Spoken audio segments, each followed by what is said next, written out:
All right, kitty, time to snap you out.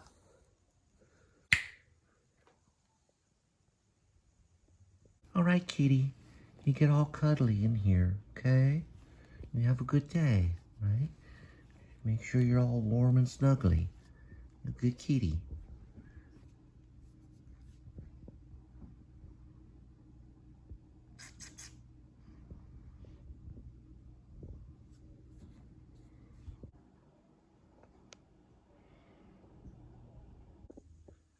All right, so let's look at yesterday. Yeah, that's probably not correct on the mileage. A couple of days worth, so about half of that, or maybe a quarter of it. All right, hopefully I'll remember to get the trip charge on the way back, or the trip counter.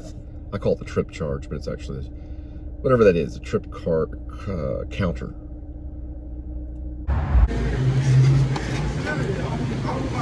It looks like for $6.80, I got myself spring pencil. Let's see it. In there, it's a little sticker hanging there.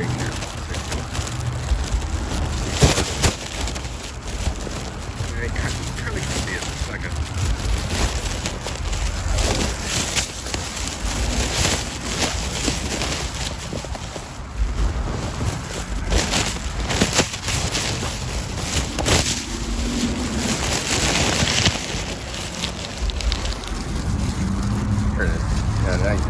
So since I've been kind of watching my soda intake, I got this, which is only 30 calories right here, and sugar levels only 6 grams, which is only 3% of what you need for the day. So got that. Then since I wasn't getting any sugar, went ahead. I don't really ever get these, but these are, back in the day, my dad used to always get like the king size bar, you know, sort of, or the normal size bar. You get like 2 of them, and they kind of consume them kind of very quickly. But every once in a while, I kind of crave these. I don't get them every day or anything, but every once in a while they're pretty good. Little Snickers. All right.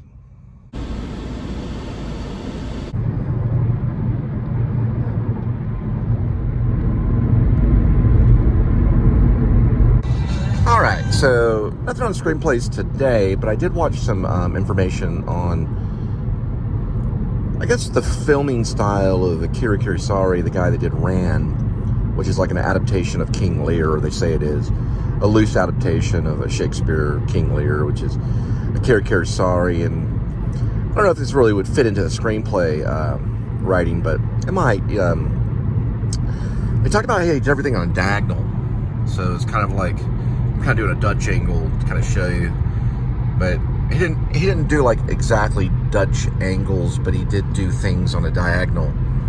They said it, a couple reasons was it's kind of the same way that like a sword slices, and then also another thing too is he based a lot of his cinematography on paintings. So it was like, you know, the hill starts really high up and then goes down, you know, things like that. He also explored a lot of color in his movies. Haven't really got to watch a lot of his stuff, but a lot of people are big fans of Akira Kurosawa, and Ran is, I think it's probably pronounced something differently. It's R-A-N, maybe Ron, they might say Ron. I don't think they would say Roan, but they might. But it's R-A-N is the movie. It's Akira Kurosawa. They were talking about it on YouTube, and how he based a lot of stuff on paintings. That's what they said. I don't know if they ever met him or talked to him, or if he ever said that, but that's what they were saying. So I thought that was interesting.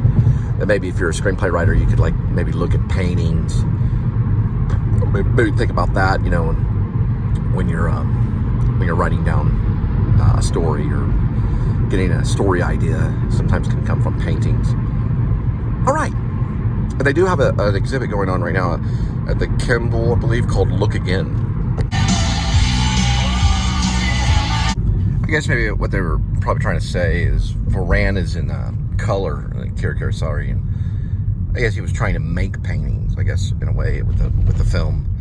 But it's like an epic film told about an evil emperor who begins to lose everything from the inside. well, his empire begins to collapse, and you know, whoa, drink made a real weird noise. I really don't. Oh, butterflies. Butterflies March 1st already going on through April 14th. If you have got a FWBG pass, Fort Worth Botanical Gardens, there are dinosaurs in there now. So they will be showing dinosaurs for, I think, until May 30th. So they do have dinosaurs in there. And here's one of the signs. Dinosaurs around the world. And I don't know the ticket price on it. Can't see any of the dinosaurs from this area, but they do have it fenced off. So you can see there's some people in there, a couple, maybe 14, 15, maybe 20, 30, 40 people. Maybe, I don't know, I couldn't really count. That's the entrance right there. Well, so it looks like Once is coming March 2nd, which they're probably getting ready for it.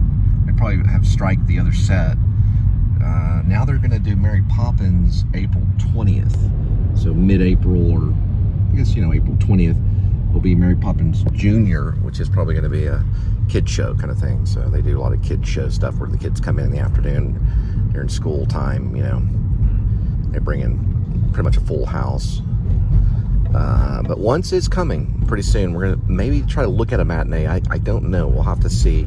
We might be able to make a matinee. Looks like in the center of the screen, or about right here, we have a rap artist. So looks like maybe some kind of flag or something. Can't really see it, but it's like over there. You can kind of see the flag. Let's see if we can get a better, get some. I don't know if you need a special permit. Maybe a freedom of speech thing going on. But he's standing on something.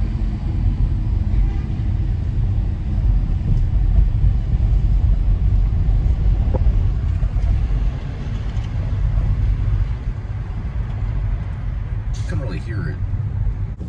All right, 5:16 arrival. It'll take 16 minutes, 4.6 miles. About 5 o'clock right now.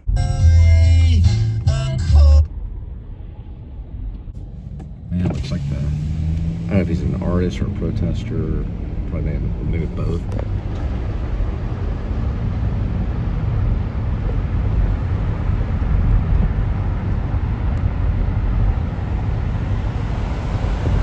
It looks like he's like silently doing it.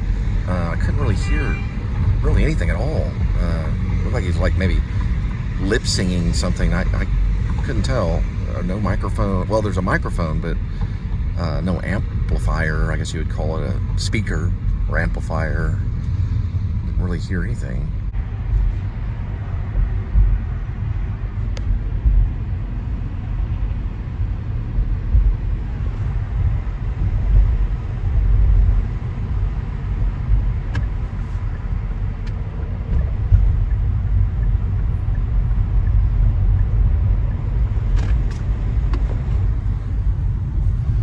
So the dinosaurs are somewhere in there.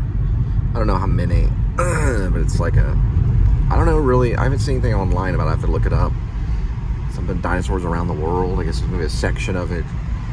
Probably keep them well hidden. Or people just kind of like look over the fence, I guess. I don't see any signs of them right now. But they're supposedly in there until May 30th. So but there's something right here. Some kind of, something going on right there.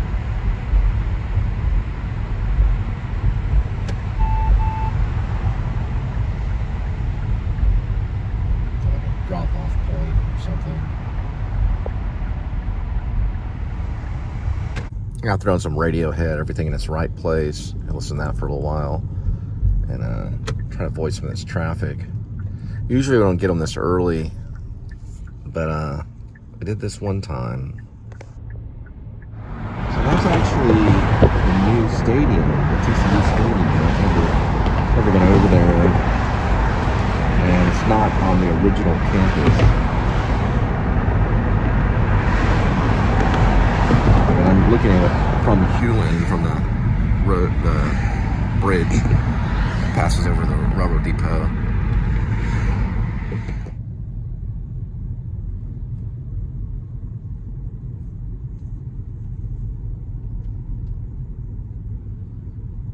Oh yeah, I was watching another thing about film too. It's like in a Coen Brothers film, it would probably be more like this. As opposed to some filmmakers will go further back where they can see the difference between like over the shoulder or like an isolated close-up. You know, or like over the hand kind of thing is different. I was watching some things about that. I can't remember the other one they compared it to, but he did a lot of over the shoulder shots. They don't do that very often, if not ever, really. They'll do the Coen Brothers will always do like that, where some filmmakers will do that. They say it makes the thing more isolated, more kind of like in your face kind of thing. They're really big about that. I didn't really notice it until I watched this one clip on it. It's like they're talking about reverse shots that are reversed. They go back and forth, back and forth. All right.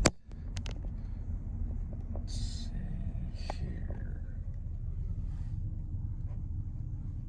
Don't see any addresses at all. At least that's it right there.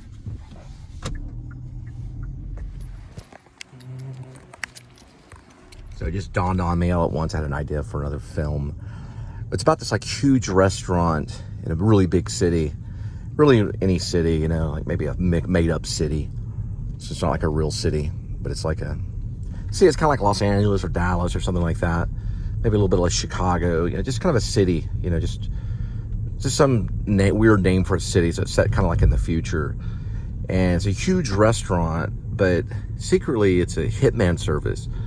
And so they do have people that go in and dine and have food, and the food's bland, and it's a lot of people are like I don't even know how this place even stays in business and stuff. But really, their revenue comes from assassinations of like important people, or you know, like mafioso kind of thing, a little bit, but set in the future.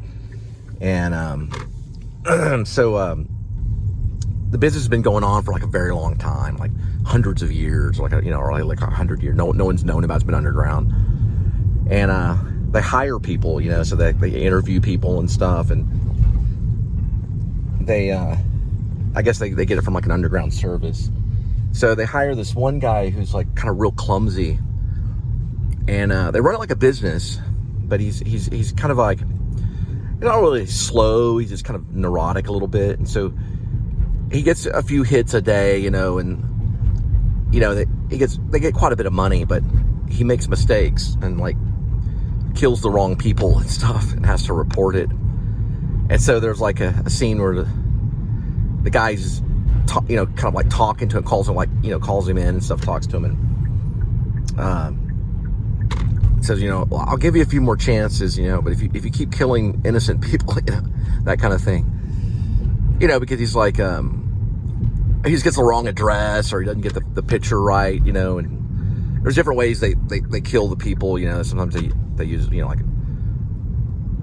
like a sniper, or sometimes it's just stabbing, or other cases it's like poisoning, you know, and like these different techniques and stuff. And like one time maybe he snipes the guy, he gets the right guy, but he was supposed to poison him, and they kind of talked to him about that. Like, well, we wanted him poisoned and you sniped him, and you know, that's a write-up, you know.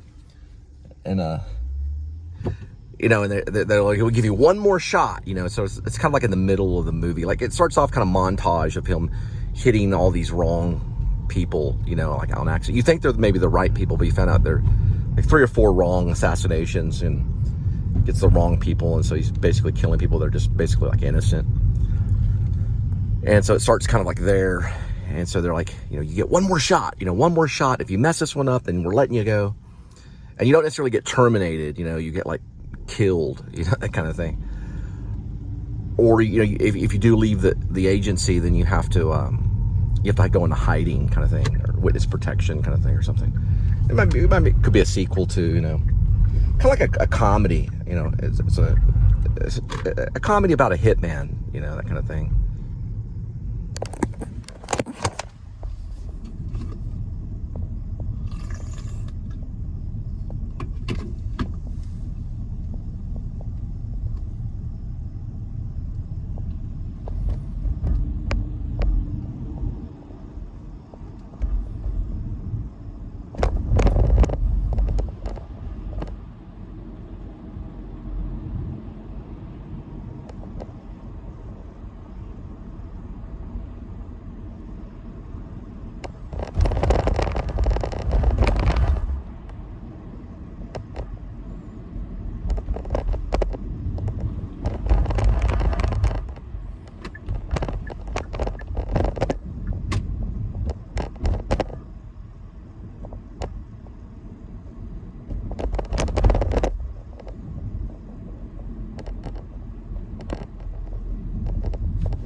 So I got a twist on it. So basically, he gets another assignment, but he knows if he messes it up and he kills an innocent person or he kills the wrong person, then of course he'd be let go of the agency and have to go into hiding or whatever. So he gets this one where he's supposed to like knock off this chick or something who's in some kind of drug thing. This is like set in the future, so there could be like flying cars and things like that or something. But anyway, and he decides to kind of meet up with her, kind of verify the facial structure of her and verify who she is. But before he kills her, he makes sure it's the right one, and he kind of like takes her on a date, and he doesn't know, she doesn't know why, he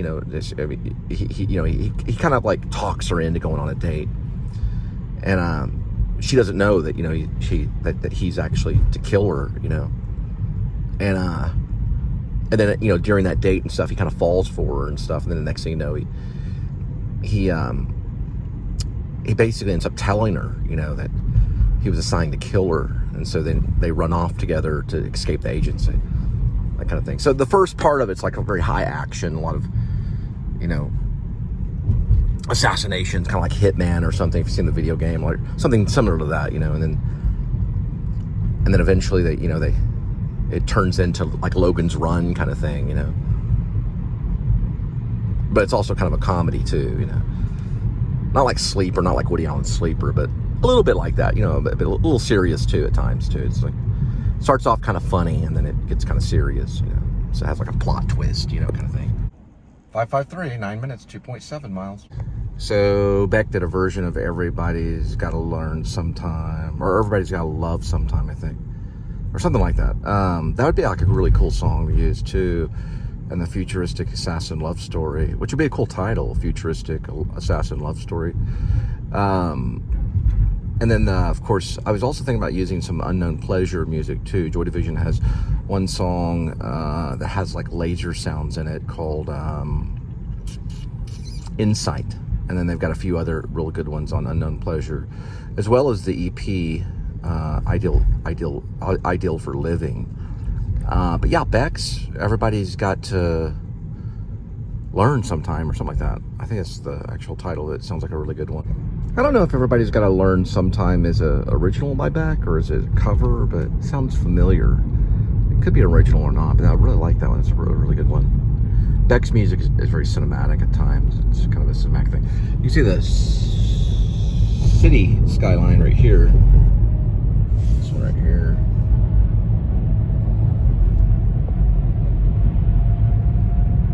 Fort Worth. Pretty cool.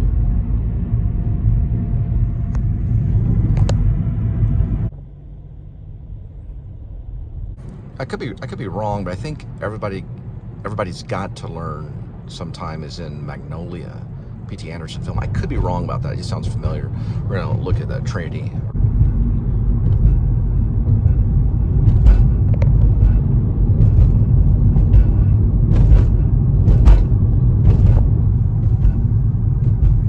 All right, yeah, Everybody's Got to Learn Sometime is like a Corgi song from 1980s. I know for sure it probably is in Spotless Mind with Carrie. I'm pretty sure it's in that one. I don't know for sure if it's in Magnolia, but it sounds like it would be. But I don't know for sure if it is. It just sounds like a familiar song. Because you use a lot of Amy Man and stuff, Amy Man in Magnolia. But it sounds like one that would be in that kind of movie. Anyway, I was just thinking of that song. It sounds like a cool song. The 1980s version's kind of cool. I really like Beck's version, though. Beck's version's really good, too. It's a cover that Beck did from I guess the Corgis or something. I'll have to look up the name. The band is called Corgis or something like Korgis. Corgis. I don't know. I've never heard of them, but it's from the 1980s. Everybody's Got to Learn Sometime. It's kind of cool. I'm listening to the 1980s version of it. I heard the Beck's version first. I thought this is probably a cover song for some reason. And there's the horse.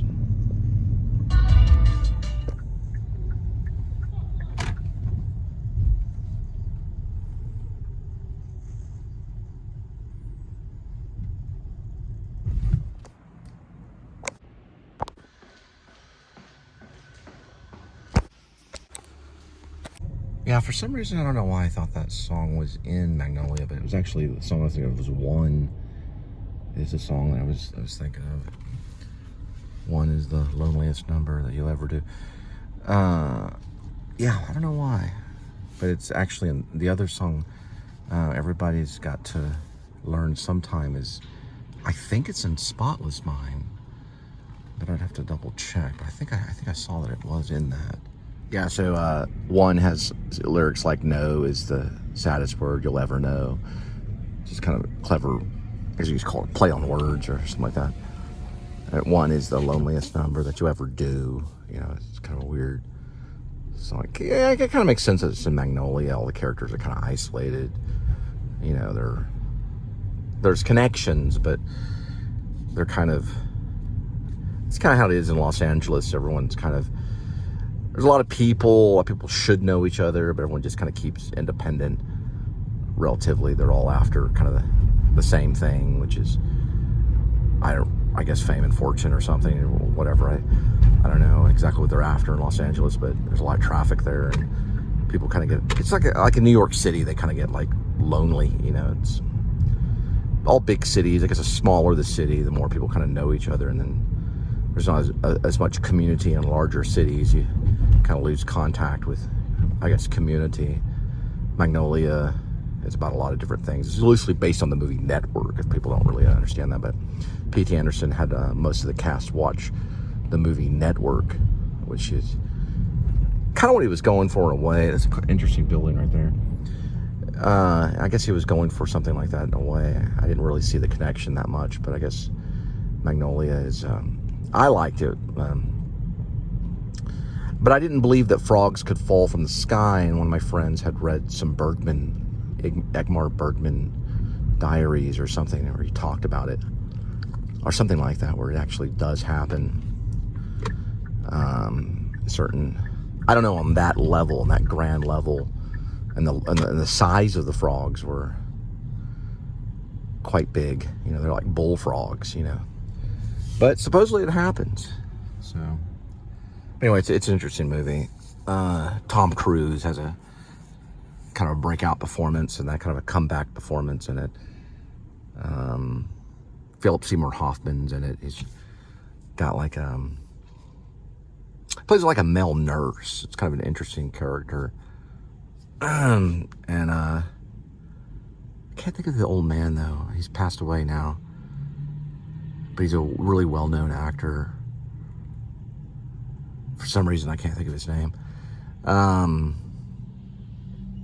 Yeah, he's like a very iconic actor. I think he worked with Robert Altman or something like that, or a director like him.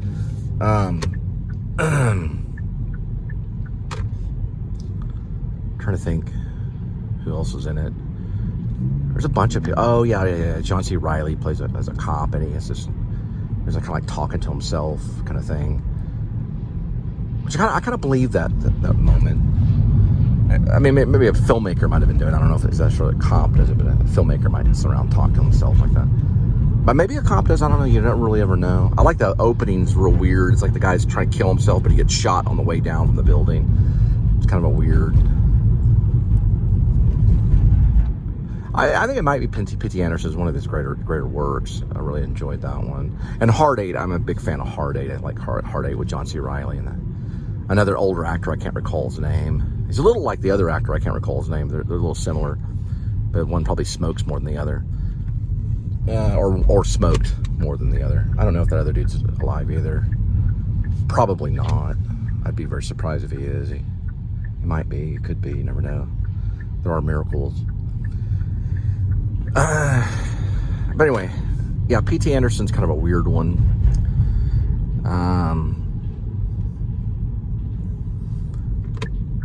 I'm trying to think of something else to say. Really, I can't think of any more dialogue right now. I'm all out of dialogue at the present moment. I'll come up with some stuff a little bit later.